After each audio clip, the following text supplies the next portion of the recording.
Good morning everyone and welcome to the BCO Scotland Turbo Trends webinar. This is the third in our series and the theme of today's webinar is going to be humanity, where we'll look at the psychology of work life during post-COVID and during COVID. My name is Neal Hemingway. I am the Deputy Chair of BCO Scotland NextGen and an architect at 360 Architecture. I've got the pleasure of hosting this webinar, which will last just under an hour.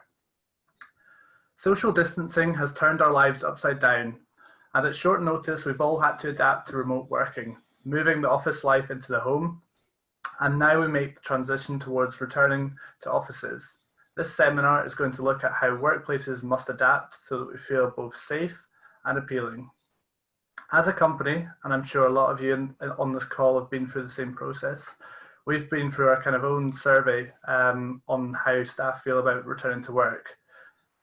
There's an overwhelming sense that people miss studio interaction and the culture within the studio, but it's clear to say that there isn't a one-fits-all solution.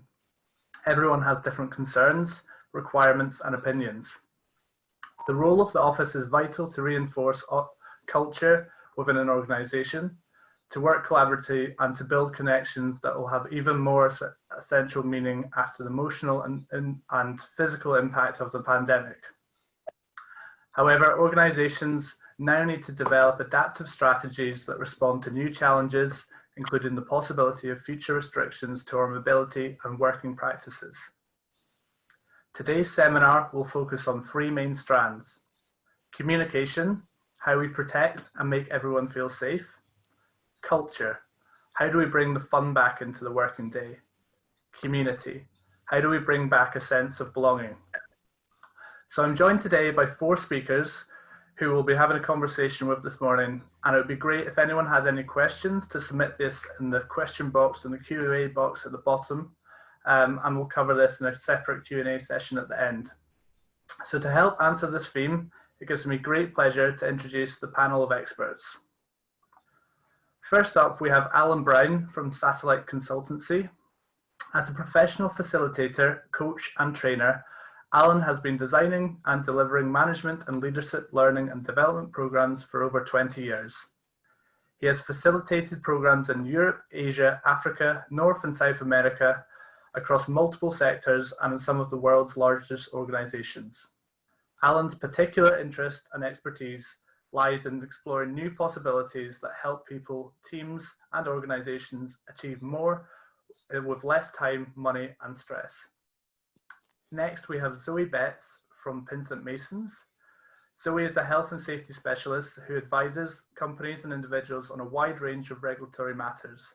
She is a criminal litigator who advises clients facing investigation and potential prosecution by health and safety executive, the police, local authorities. Zoe conducts her own advocacy in the lower courts and as coroner's interests. Next, we have Lucy Galloway from Space Solutions. Lucy is Head of Interior Design at Space, based in the Glasgow studio, and oversees a wide range of commercial and public sector projects. With over 12 years of experience at the practice, spanning in sectors from workplace, education, visitor experience and hospitality, Lucy's expertise focuses on the consultancy and design process, as well as on-site project coordination. She has a strong passion for creating people-centered spaces and a keen interest in developing spaces for justice through her ongoing work with the Scottish courts. Lucy is also an active member of the BCO NextGen committee. And finally, we have Michael Gallacher of Abstract. Michael joined Abstract in March 2013 as a construction director. His primary role involves managing all of the design, planning and construction elements of various projects, including liaising with clients, producing specifications, and working up design proposals for developments. His role also includes monitoring due performance by the contractor and the professional team during the building process. Michael is a former BCO awards judge and is a current member of the BCO Scotland Committee. So my first question today is going to be for Alan, and this really looks at the strand of communication. There's I'm conscious that a lot of people have probably become quite comfortable working from home, and there's definitely a sense of nervousness about returning to the office. So I'm keen to understand your thoughts on how should companies manage this transition and allow workplaces to feel both safe and appealing. Well, morning everybody, and thanks, Neil. It's a really topical question, isn't it, really, because it's very current. And in terms of context, you covered this in some of your introduction, I think, Neil. You know, working from home suits some people better than others. You know, we could look at it from the point of view of extroverts and introverts. Extroverts tend to like to have people around them. Introverts quite happy in their own company. I suppose some people also have an environment. You know, if you've got a beautiful library and you happen to be lucky enough to live in a country estate, working from home might be quite appealing. Of course, it's not necessarily the same for everybody. They don't necessarily have that at their home. And of course, their job requirements sometimes are different. You know, so there's any number of different reasons why some people may feel more comfortable than others, just as you highlight in your question. The other issue around the question is around this kind of the uncertainty that we face. And as I understand it, humans really crave certainty. And it's a real challenge at the moment, isn't it? That, you know, even a question around should I go back or should I not becomes, you know, some degree of uncertainty. So part of the job to be done then is in terms of creating a safe and appealing environment is understanding what safe means for people. It means different things for different people, and what appealing means for different people. And of course, just finally, in terms of context, the situation's changing really rapidly, Neil. And it seems to me as though we're going to be in a bit of a hybrid for quite a while. You know, I know that some people are already going back, pioneers are going back to the office to make sure that things are fit and ready for people coming in, whilst many people are still at home. So, and that, you know, that shift is going to happen over time. So I guess when it comes to then, you know, how our organizations or how could organizations make it safe and appealing, I think, you know, the kind of bottom line is, for me anyway, understanding what safe looks like for people, because safe for you and I might be different. There's clearly physical safety. There's, you know, the hygiene and the sanitary safety, but there's also psychological safety. You know, you touched on this, Neil, in your comment at the start. You know, this webinar is partly about culture, and there's still some cultures that maybe aren't quite ready yet to embrace this kind of working from home thing. So maybe there's some of the cultures are still a little bit new to this. And so what does psychological safety look like for people? You know, it's safe to speak out, safe to say when they don't feel that actually there's adequate screening or you know, physical changes in the office to make it appropriate. So safety needs to be something that I would say, you know, is explored. I'll come on to just briefly say who I think should be doing the exploring, but you know, we can't just say that safe is the same for everybody, and the same with appealing. You know, as I was considering the question, I was thinking, appealing's got to be, I can come to work and still do great work, and it's enjoyable, arguably even more enjoyable than working from home. Or at least as. Can I get the creativity that I maybe need or crave, and the sense of community? Those are some of the things that might make it appealing for some people. And then there's the real practical thing at the moment, I think, around actually getting to work. Because on the one hand, it looks to me like public transport isn't particularly busy. I see a bus going the bottom of our road regularly and there's no passengers on it. And at the moment, actually, the practicality of getting to work, you know, we may experience that there will actually be more traffic, funnily enough, in the short term because the travel systems aren't quite ready yet. So that's another thing that might make it unappealing. You know, if it's going to take me disproportionate amount of time to get to work, then maybe I would rather wait. So I was reading an article by the Chartered Institute of Personal Development, and they sort of mentioned 3 questions that need to be answered. about going back to work. First question is it essential? And, you know, again, essential is open to interpretation, isn't it? Because the truth is, organizations have also got a commercial requirement as well as a human requirement. So is it essential commercially and or from the mental health and the human perspective? Is it sufficiently safe? And again, open to interpretation. What's sufficiently safe to you might be slightly different to others. And is it mutually agreed?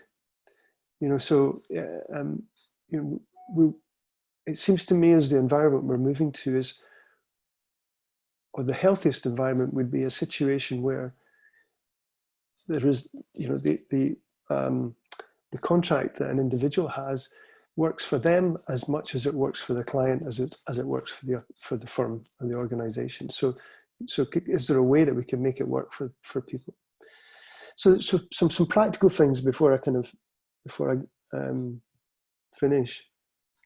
I think the truth is the priorities are going to be around people skills and really thinking about inviting people in, first of all, to look at the environment in order that they can make an assessment of whether it looks and feels safe physically, sanitary-wise and hygienically for them, and give them an opportunity to critique it.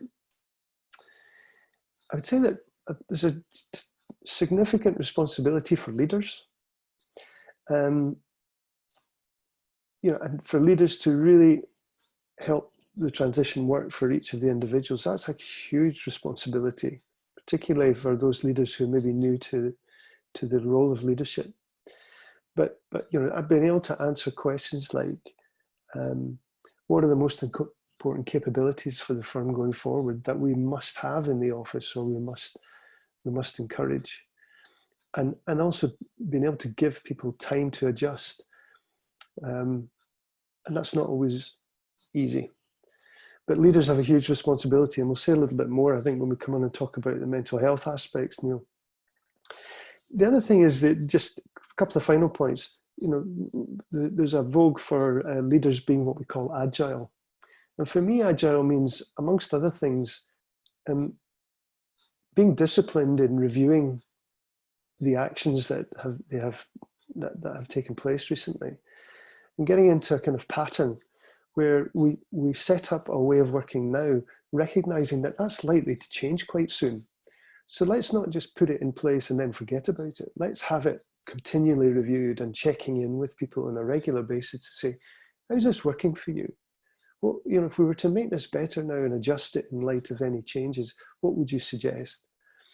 And then the final point is, you know, and it links to what you said at the start very much, Neil, you know, help leaders to help create a sense of community. It's not entirely the leader's responsibility.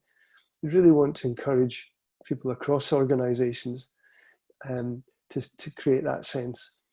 But you know, if teamwork can be encouraged, a sense of belonging can be encouraged, starting with the leaders, encouraging people to, you know, reach out to their colleagues, you know, notice if, you know, if they've got a concern, you know, checking in with each other more often, not just leaving it to a call from the manager or the leader, then I think you start to create a new sense of community where you can make some adjustments to the way that the workplace responds.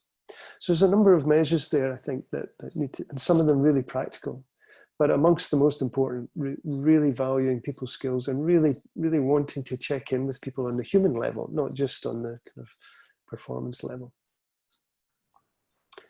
Thanks for that, Alan. That's so some really interesting points in there. I think one, that the kind of the, as humans, the fact that we do crave certainty, I think is so true. And I think there's that kind of uncertainty surrounding how am I going to get to work, what is the workplace going to feel like, but it's also the kind of the slight medium term uncertainty surrounding the pandemic as well, and it's understanding, are we going to go into work and then have to return back if there's a future lockdowns? So I think it's that, I guess the way you explained the leadership, or how kind of leaders need to step up in this moment to make sure that they're checking in with everyone, and making sure that everyone's definition of safe is taken into account. I think that's a really interesting point.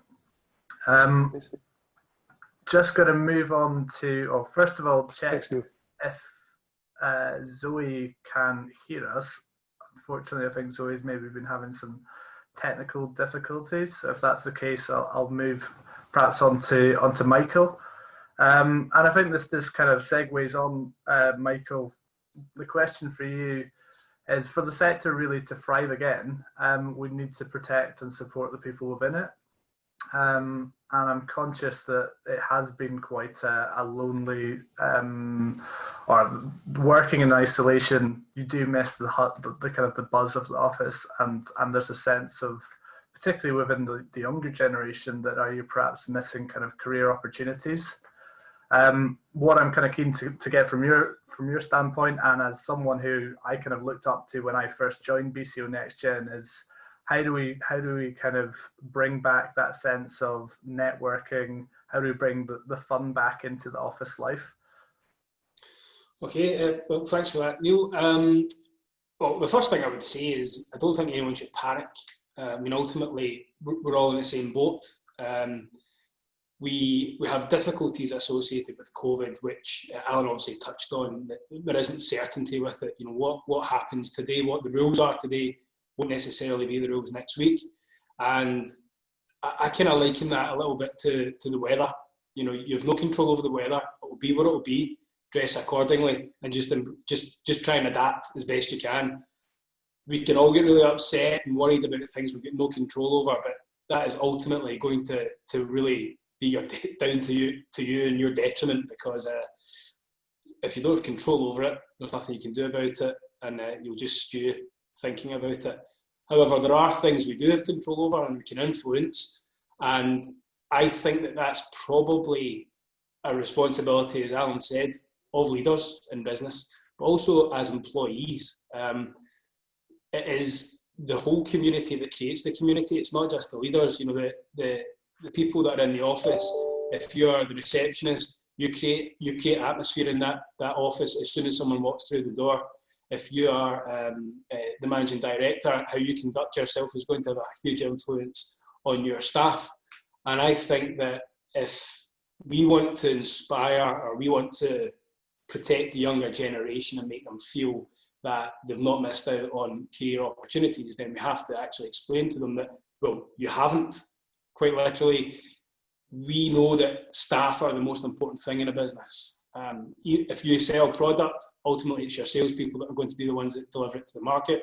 No matter how good that product is, it doesn't sell itself. And I think that if we recognise that we have to invest time in employees, then we must also recognise that in an environment that we're in at the moment, where people aren't in offices, we need to actually identify people as individuals, treat them as individuals, and then also create time where, if there's some form of mentoring or leadership where you interact with your employees, then you actually allocate space in the diary to catch up properly. In our business, I would say actually, although we're dotted all over the country, we communicate better now since we have had lockdown. And that is in terms of business knowledge and sharing it, and making sure people within the business who would possibly be out of the loop previously are now part of that, and they actually appreciate what we're trying to achieve as a business. And I think that's created a better culture. However, what you don't get is you don't sense the tone or the feelings of individuals in terms of how they're getting on. So if you're in an office with someone, you can tell by their mood, by their small mannerisms, by the fact they're acting different, perhaps, whether they have issues that are going on. And the fact is, everybody has problems, everybody has issues, and everybody is affected by them. The difference we have previously is that when you go into the office, some people, that's a great opportunity for them to forget about their problems to an extent, leave them at the door, and then embrace the work, and that's an escape for them. And in the past, it used to always be, oh, we don't have the right work-life balance, and that was absolutely true. But because of lockdown, it's flipped the other way. People are working longer hours. People are working at their kitchen table where they have their breakfast, their lunch and dinner. They might be sitting across from their kids who are driving them crazy while they're doing it. Their partner might be working from home, and it's just unmanageable. And people's circumstances are different. So, looking forward, ensuring that there's career opportunities that recognise the problems that people might have. I think that it's a cultural thing that businesses probably have to understand, and probably realising that, look, if we are going to speak one-on-one, you know, if you've got a leader or a line manager who is communicating regularly with their employees, once we're back in the office, will that change?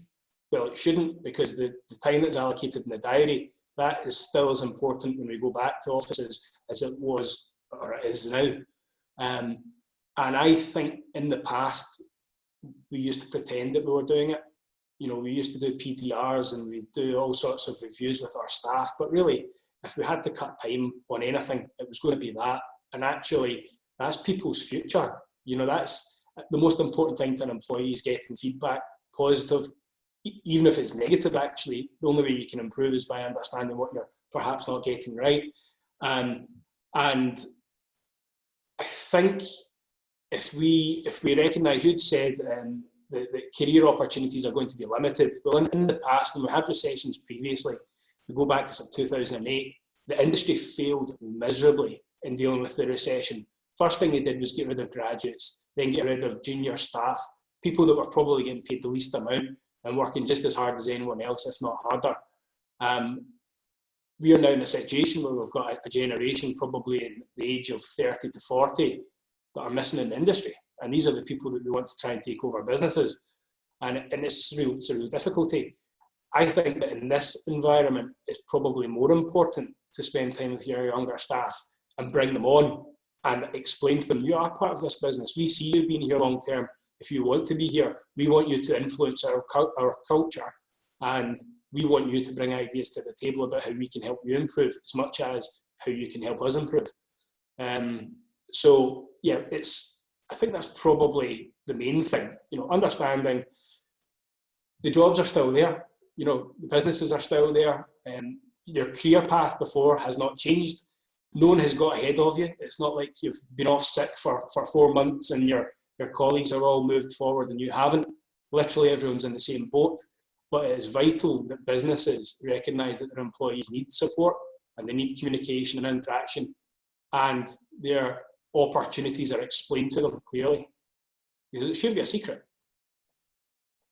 Yeah, no, I think that's some very interesting points, and I think particularly there is the platform there that to engage with staff and to kind of understand staff's feeling on a digital level has worked quite well, I think, over the past three months. And I think particularly if you have multiple offices, you're kind of bringing that digital engagement.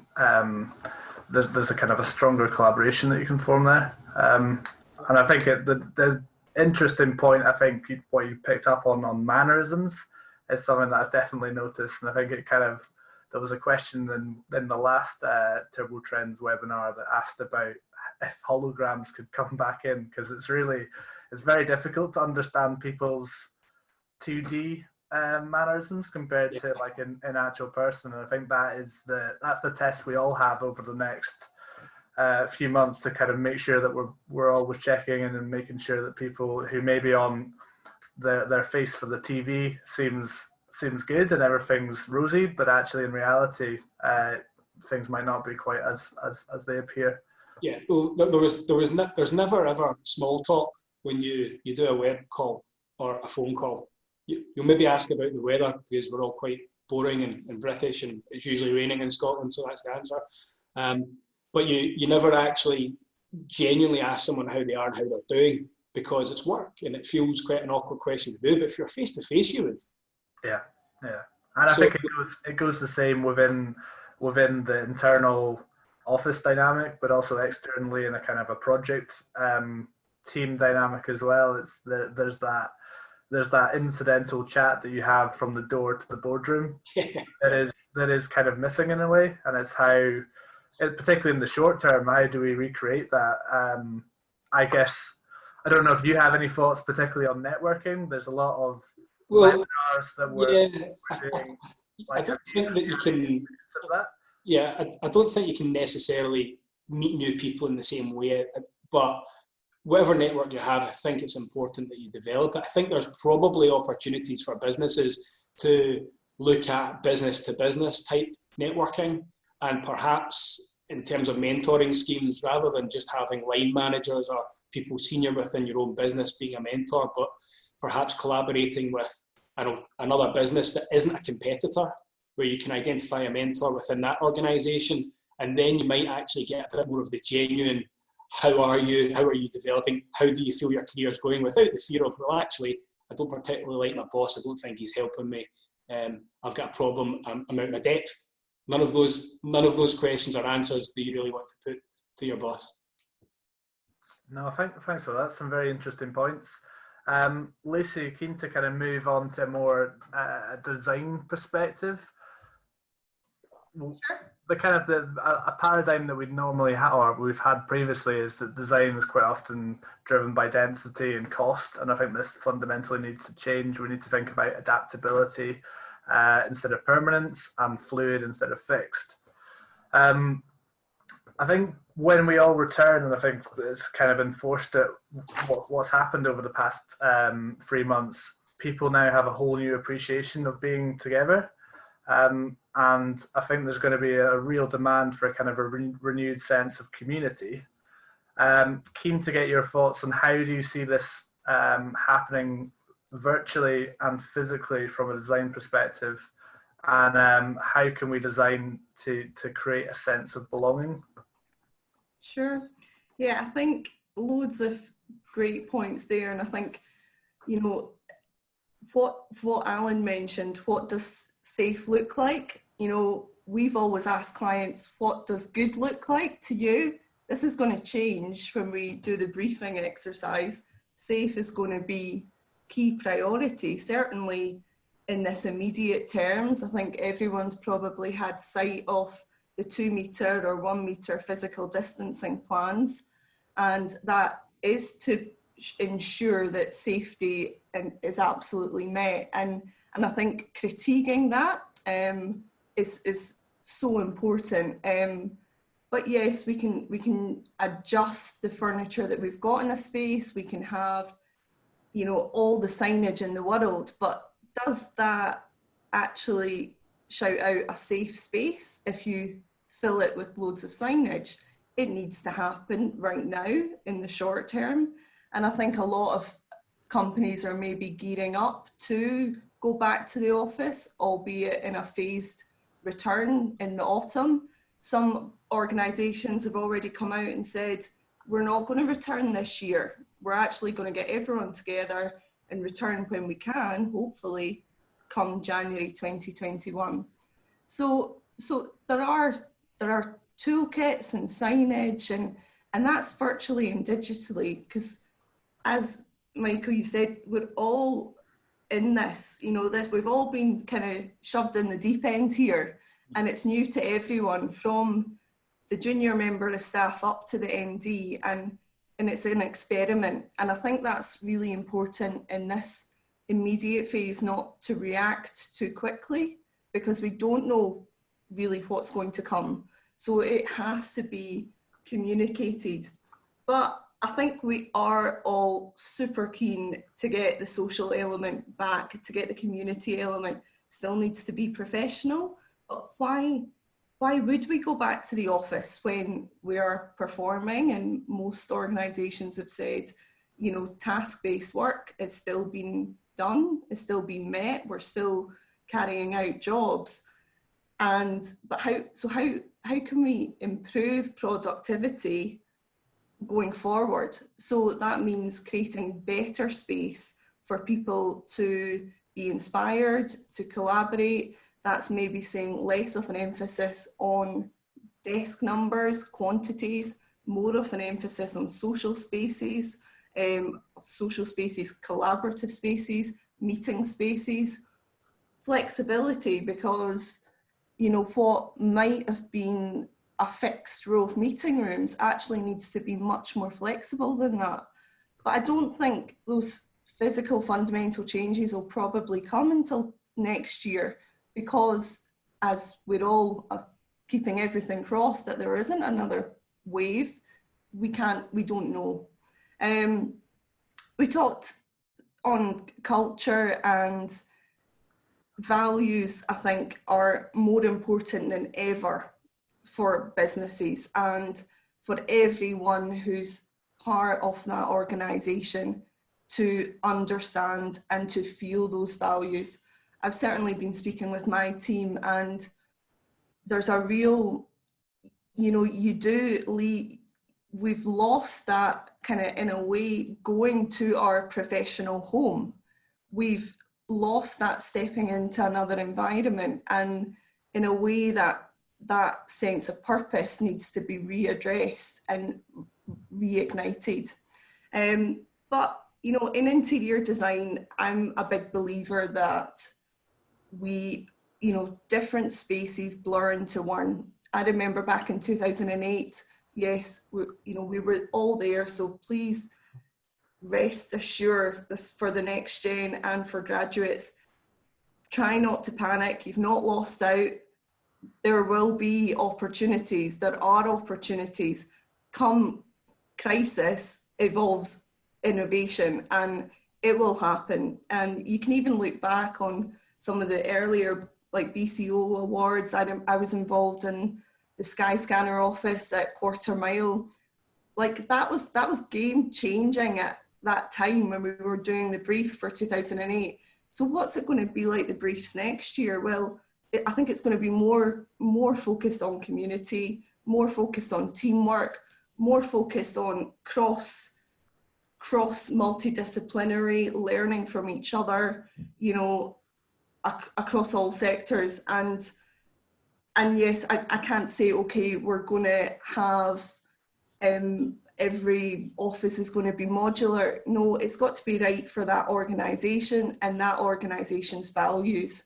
And I think, that's a great, I'm going to use that. What does safe look like? That's absolutely brilliant, because what does that mean in the environment? I mean, at the moment, I think, well, maybe a few folk were delighted that some hospitality venues opened this week. Workplace is almost in the pandemic, we're about a month behind hospitality, but it is so different. You can't just walk in to a bar just now. It's all bookable. It's very regimented. But that will hopefully change. But it's the same approach in offices. Short term, we're looking at bookability for desks, for meeting rooms, but that can't last forever, because we need that ad hoc, spur of the moment. Can we just have a chat about this? How are you doing with that? And as much as the virtual world has proved very effective in these times, and it's allowed us to carry on delivering, it's not a replacement for that physical, environmental space and design. Hopefully that's covered some things. I think there's some very interesting points in there, and I think one just to kind of pick up on is the sense of purpose and belonging, and I think there are ways that we can virtually recreate that. And yeah, we've been doing kind of Friday beers, and I'm sure I've seen other people kind of do quiz nights, and there's kind of that sense of activity that you can recreate. But there's nothing that you can't recreate sitting and standing in the same room as someone and seeing someone in kind of in 3D almost. And I think it will be interesting to see, particularly the short term, when a lot of these things that are already perhaps created in offices to enforce that, they can't really be used to their full potential either because of social distancing. Yeah. So it'll be interesting to see how kind of in the short term offices adapt to or come up with designs that still allow that sense of kind of community and belonging and purpose, and then how that could enforce briefs kind of moving forward.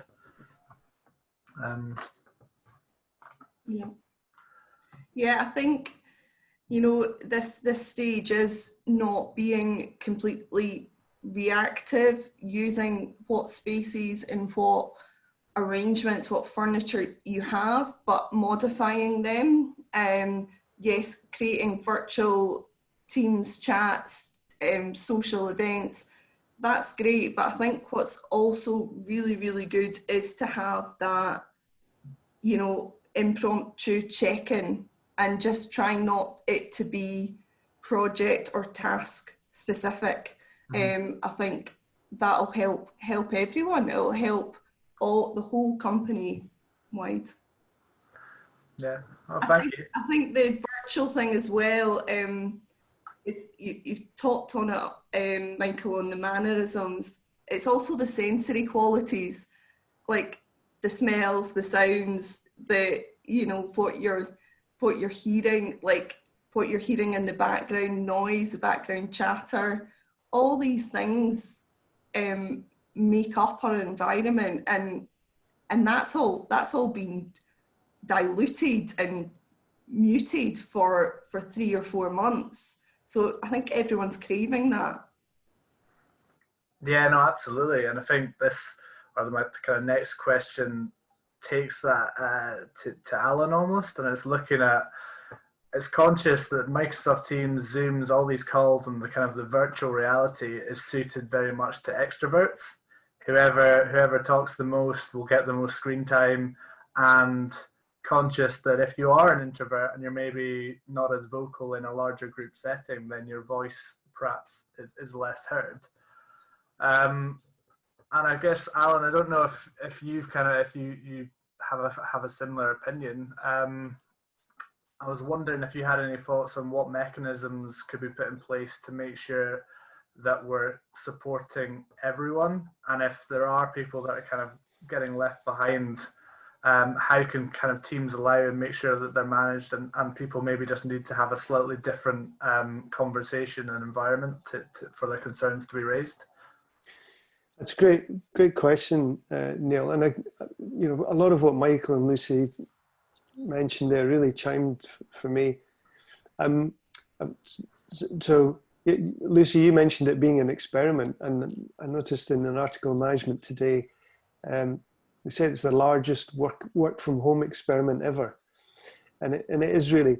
And to the points that you're alluding to, Neil, just because, and you and Lucy and Michael have also mentioned, just because we've been able to make it work effectively for the last 3 or 4 months, doesn't necessarily mean that it's going to be effective going forward. And the jury's still out as to what this way of working is doing to our brains. You know, again, Lucy and Michael have mentioned that eloquently in what they were saying. And actually, a colleague of mine I've noticed, who works in a similar way to me, consultancy, and you know, unfortunately, she and her husband have separated, so she's had 2 young boys to take care of, as well as can manage her work, and then the boys now will, in the next week or 2, will be off school. She lives in England, so she's been having to do homeschooling as well as manage her work when she's got her boys at home, and now she's got 6 or 7 weeks of school holidays to look forward to. Now she's coping, but how many other people have similarly complicated circumstances that actually they can deal with for 3 or 4 months, but what are the unintended consequences if it goes on too much longer? So, you know, what's behind your question, Ellie, is a great question. What can we actually all do to, you know, to take into account and be more human in the office and make it okay as we start to transition back, and take care of, particularly take care of the people who may be struggling more than others. You know, clearly there are some people in the society that are very resilient, and then there are some people at the other end of the scale, and there'll be everybody in between. So I think there's 2 or 3 things I would say to this, Neil. I think the responsibility lies with everyone, but let's put them into 3 categories. I think there's a responsibility on leaders.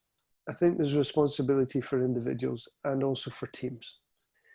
And we've mentioned already, just to reinforce what Michael and Lucy have said, I think the key responsibility for leaders is to have regular check-ins and really try and understand an individual's cares, concerns, and their circumstances.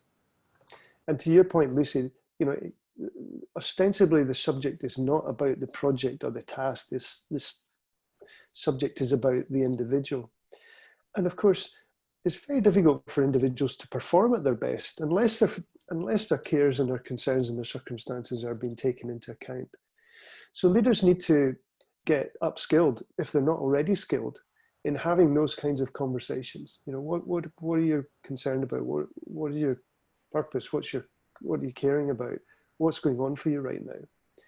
And so, you know, one of the things to be considering for organizations is how can we help leaders get even more, you know, communication skills, empathetic skills, in order to have those conversations, because for many, they don't come naturally. So leaders have a responsibility. Then I think individuals have a responsibility. I noticed that I've just frozen there. So I'll unfreeze. I'll be back in a sec. Oops. Yeah, so individuals have a responsibility too, because I think, you know, the truth is, in the industry that you operate in, you know, we're dealing with, you know, by and large, very well educated people. So they're smart enough to know that actually our own resilience requires us to take action. You know, we can't rely on others for our own resilience. So I think what individuals can do, you know, is make sure that they're taking care of their physical, their emotional, their mental, and their spiritual health. And by spiritual, I mean the point that Lucy made. You know, being clear about their own purpose, being clear about, you know, am I actually taking the right kind of exercise? Am I actually being able to break from work at home and, you know, relax and take care of myself in different ways? Because again, the points were made. Sometimes it's really difficult to you know, break away from work when we're at home. You know, it's constant. We're kind of constantly on. So, you know, the findings in that paper I was reading are saying that remote working is not necessarily good for well-being. So individuals have got a responsibility to say, actually, you know what?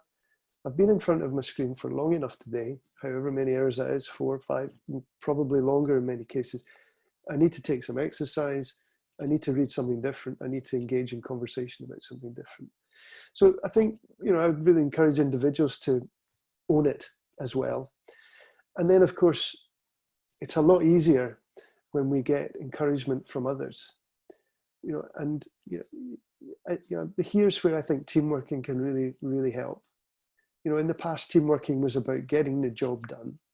Well, yeah, but if teams get upskilled as well, and that we can all take care of each other, so we can share the load, the burden that leaders may feel that they have, in understanding how people are. You know, how are you doing today, Lucy? How's things, Michael? What about that? You know, what about these noisy neighbours of yours? Are they? You know, helping people understand that they are being heard, that their circumstances are being noticed, and therefore making it easier for them to speak out, and creating an environment where, you know, a speak up culture is the default.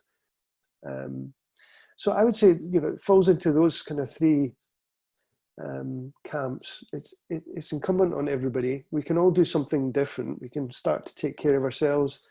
We can show leadership, and we can encourage this kind of team working.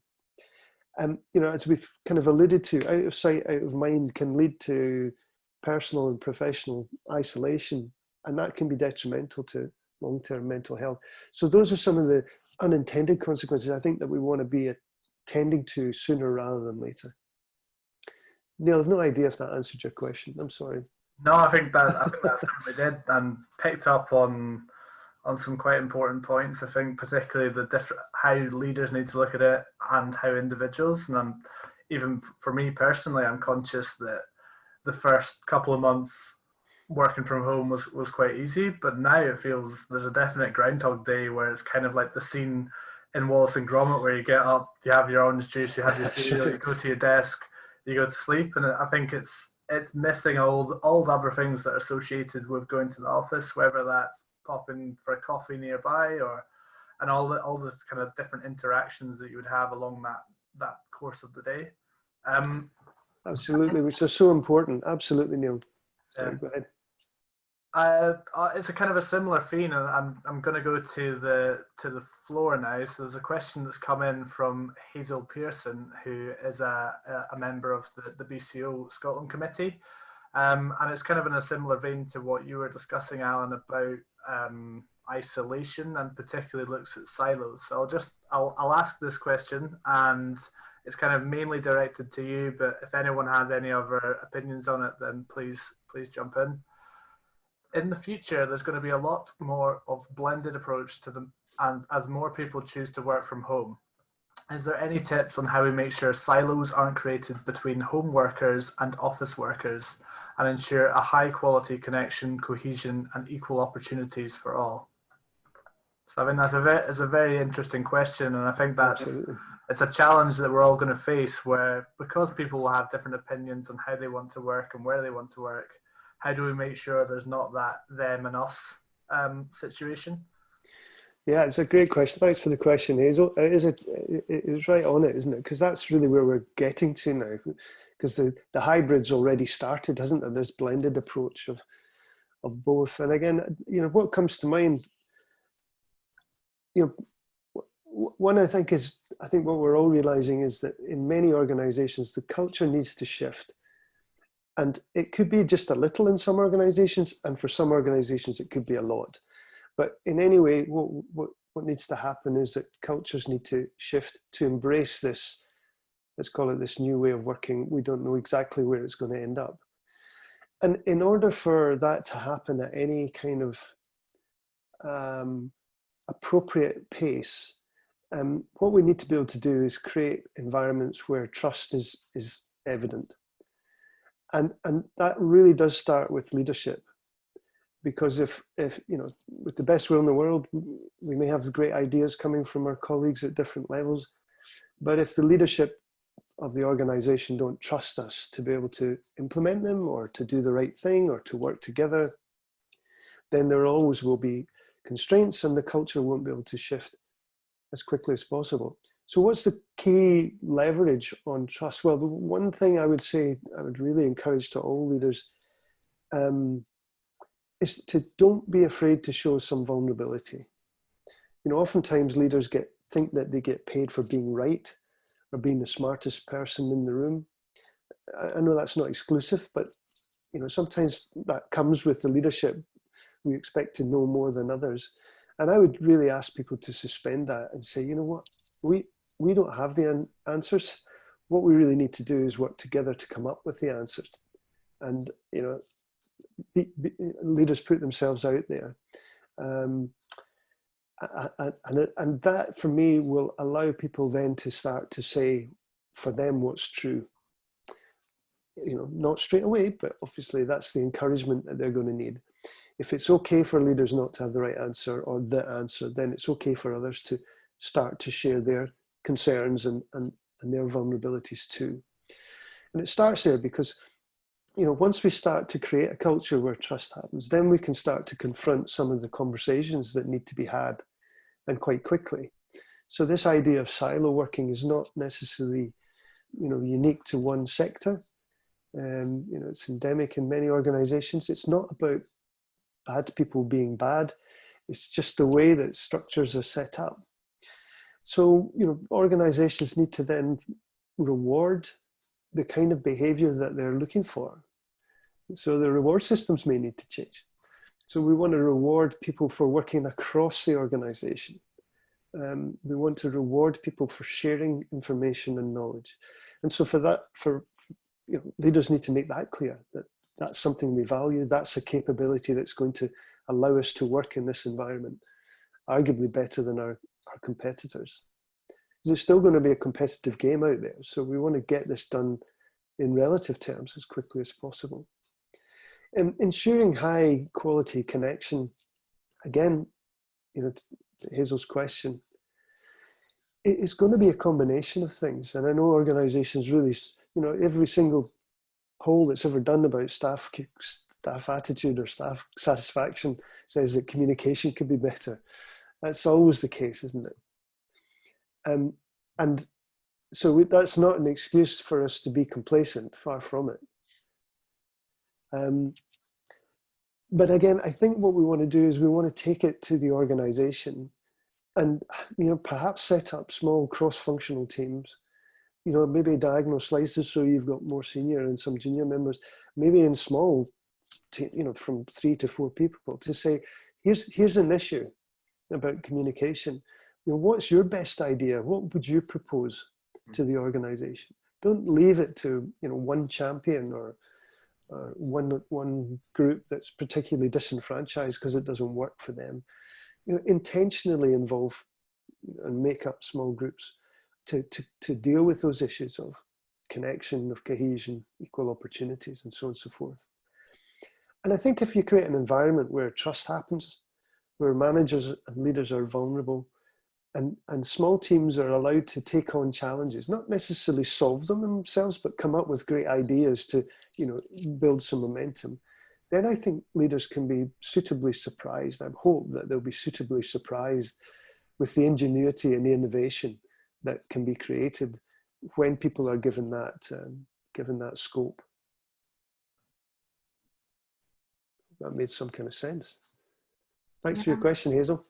Yeah, thanks, Hazel. I think silos, again, someone in my team said, oh, it feels like we're a bit of an island at the moment. And I think we're all feeling like that. And I think this cross-sector, cross-experience, this diagonal cut that you talk about, Alan, brilliant. And just to debate and discuss something that's maybe not that specific task, it's internal, looking out, and I think that could completely help break down any silos or islands or groups, and keep up those 11 and 3 coffee catch-ups.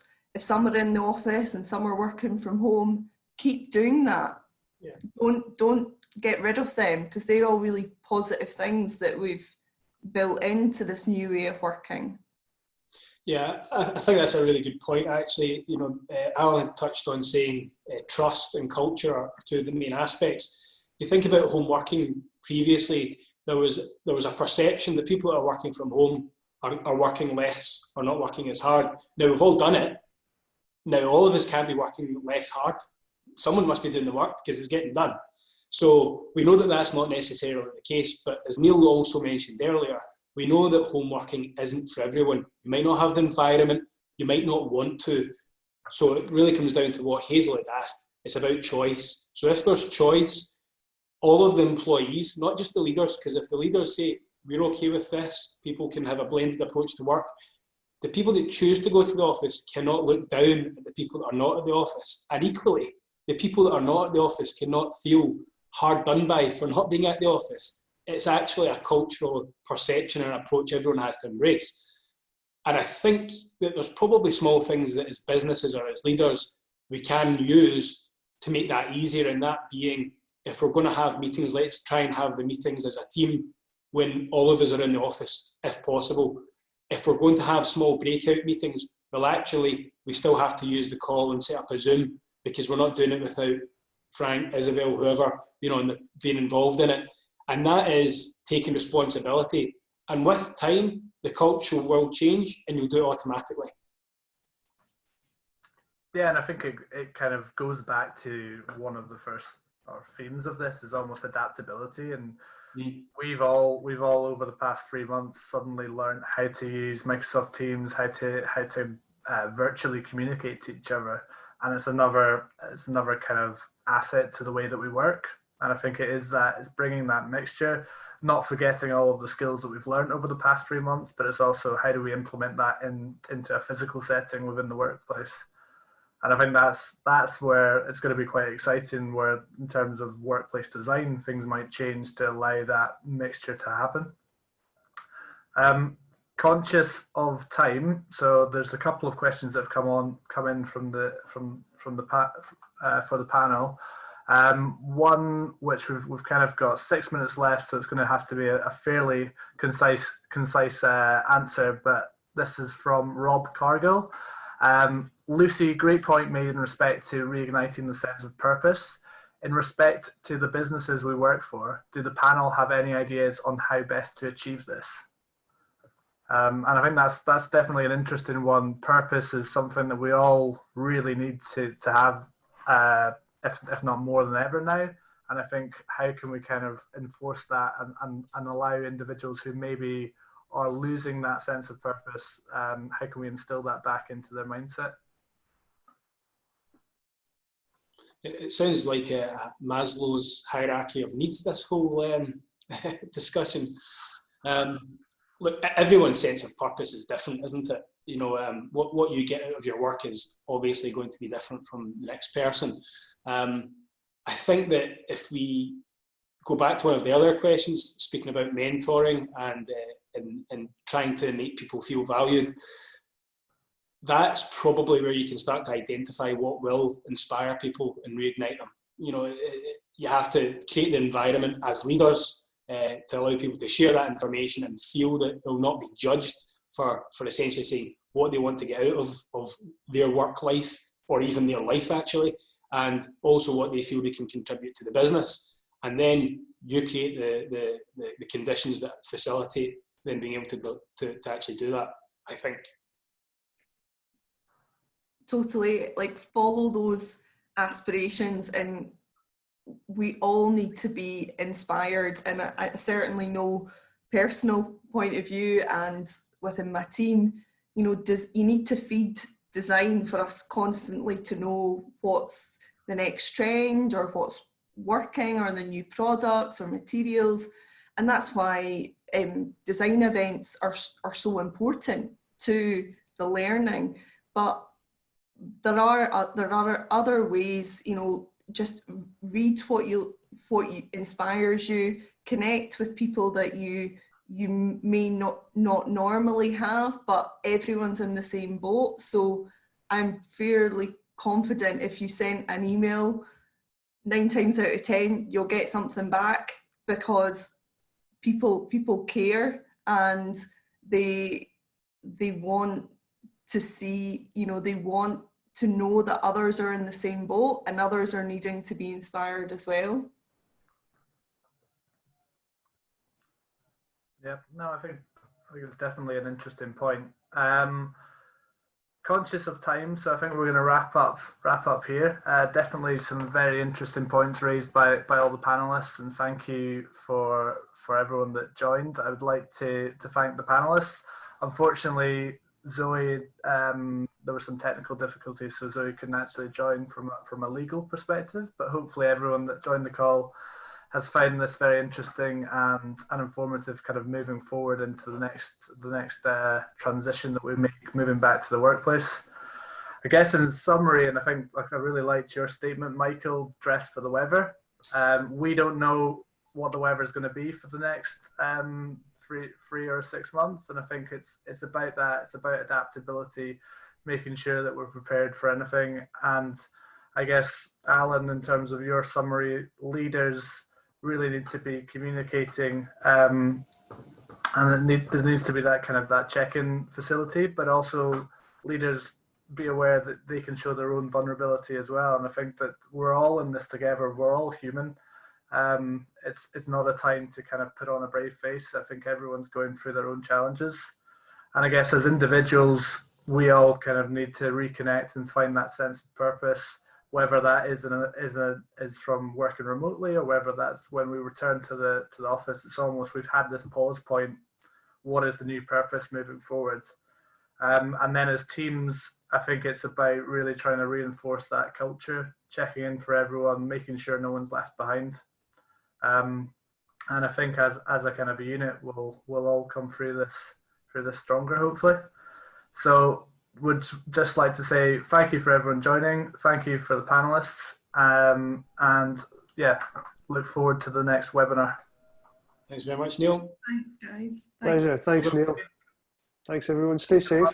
Yeah. Thanks.